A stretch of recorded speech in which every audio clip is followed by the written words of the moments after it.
2021 থেকে 2023 পর্যন্ত আমার আর্নিং প্রায় $12,000। ক্লায়েন্ট একদিনের জন্য না, আপনারা কোয়ালিটি সার্ভিস প্রোভাইড করেন তাহলে অবশ্যই লং টার্ম কাজ করতে পারবেন। এবং আমি আমার নিজের জায়গা থেকে বলতে পারি আমি একজন সাকসেসফুল ফ্রিল্যান্সার, এবং সেই লাইভে প্রায় আমি পুরো লাইভটা দেখে সম্পূর্ণ করি। তারপর আমি বুঝতে পারি আমার এইখান থেকেই ফ্রিল্যান্সিং করাটা সম্ভব।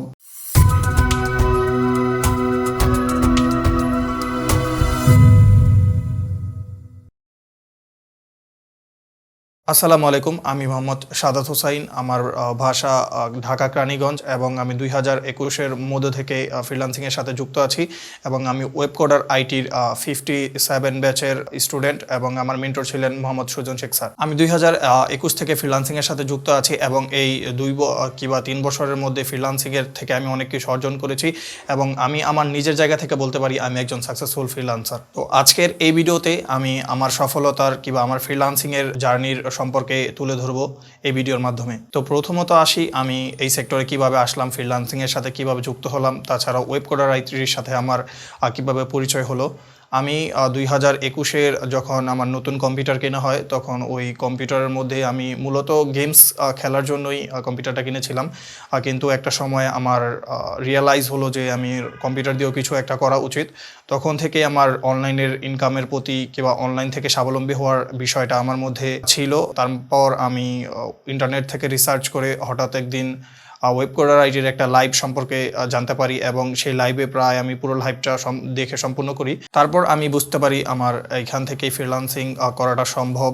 তারপর আমি 2 মাস গ্রুপের সাথে যুক্ত থেকে তাদের অ্যাক্টিভিটি সম্পর্কে জানলাম, তাদের কোর্স কারিকুলাম, তাদের সাপোর্ট কি সিস্টেম, এইগুলো সম্পর্কে জেনে আমি 2021-এর অক্টোবরের 20-এর মধ্যে আমি মোহাম্মদ সুজন শেখ স্যারের ব্যাচ 57-এ যুক্ত হই। সেখান থেকেই মূলত আমার ফ্রিল্যান্সিংয়ের জার্নিটা শুরু হলো ওয়েবকোডার-ITর সাথে।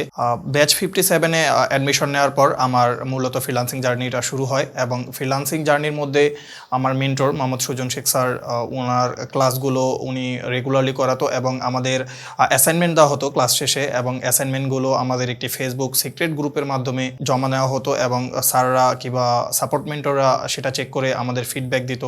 তাছাড়াও আমাদের প্র্যাকটিস করার সময় যদি কোনো রকমের হেল্প প্রয়োজন হয়, তার মধ্যে সাপোর্ট সিস্টেমে আমরা নক দিলে সেইখান থেকে আমাদের সাপোর্ট দেওয়া হতো। বিশেষ করে আমাদের ব্যাচ 57-এ সাপোর্ট মেন্টর ছিল রিয়ান ভাই এবং মুজাহিদ ভাই। ওনারা মূলত সবাইকে সাপোর্ট দিয়ে থাকতেন যে কোনো সময় আমাদের দরকারে, আমাদের কোনো প্রজেক্টে প্রবলেম হলে কিভাবে ক্লায়েন্ট হ্যান্ডেল করতে হয়, এগুলো ওনাদের কাছে আমরা হেল্প পেয়েছি মোটামুটি। আমার মতে সাপোর্টের দিক দিয়ে ওয়েবকোডার-IT অন্যান্য প্রতিষ্ঠান থেকে বেস্ট। তো ফ্রিল্যান্সিংয়ে সবাই আসে অনলাইনের একটা ইনকাম দেখেই। আমি কি করি, আমি ফ্রিল্যান্সার হিসাবে ফাইবার এবং আউট অফ মার্কেট প্লেসে সফলতার সাথে কাজ করে যাচ্ছি, এবং ফাইবার মার্কেট প্লেসের সাথে সাথে আমার আউট অফ মার্কেট প্লেসে 2টা পার্মানেন্ট ক্লায়েন্ট আছে, যাদের সাথে আমি প্রায় 1.5 বছর ধরে কাজ করে যাচ্ছি সফলতার সাথে। এবং আমার এই পর্যন্ত 2021 থেকে 2023 পর্যন্ত আমার আর্নিং প্রায় $12,000। তো আমার এই পর্যন্ত আসার মূল কারণ হচ্ছে ধৈর্য, আমার ফ্যামিলির সাপোর্ট, তাছাড়াও ওয়েবকোডার-ITর সাপোর্ট ছাড়া এটা পসিবল ছিল না। আপনারা যারা নতুনভাবে ফ্রিল্যান্সিং এই জগতে আসতে চাচ্ছেন কিংবা অনলাইন ইনকাম করার যারা চিন্তা করছেন, তাদের জন্য আমার একটাই সাজেশন থাকবে, ধৈর্যের সাথে কাজ করে যান, এবং কোনো অবহেলা করা যাবে না। আর দিন শেষে যারা মোটামুটি লেভেলের ফ্রিল্যান্সার আছেন কিংবা যারা এখন অল্প পরিসরে গ্রো করছেন, তাদের জন্য বলবো ক্লায়েন্ট একদিনের জন্য না, আপনারা কোয়ালিটি সার্ভিস প্রোভাইড করেন তাহলে অবশ্যই লং টার্ম কাজ করতে পারবেন। তো আপনারা সবাই আমার জন্য দোয়া করবেন, এবং আমারও আপনাদের প্রতি দোয়া রইল, আপনারাও যেন সাকসেসফুল ফ্রিল্যান্সার হয়ে উঠতে পারেন। সবাই ভালো থাকবেন, সুস্থ থাকবেন। আল্লাহ হাফেজ।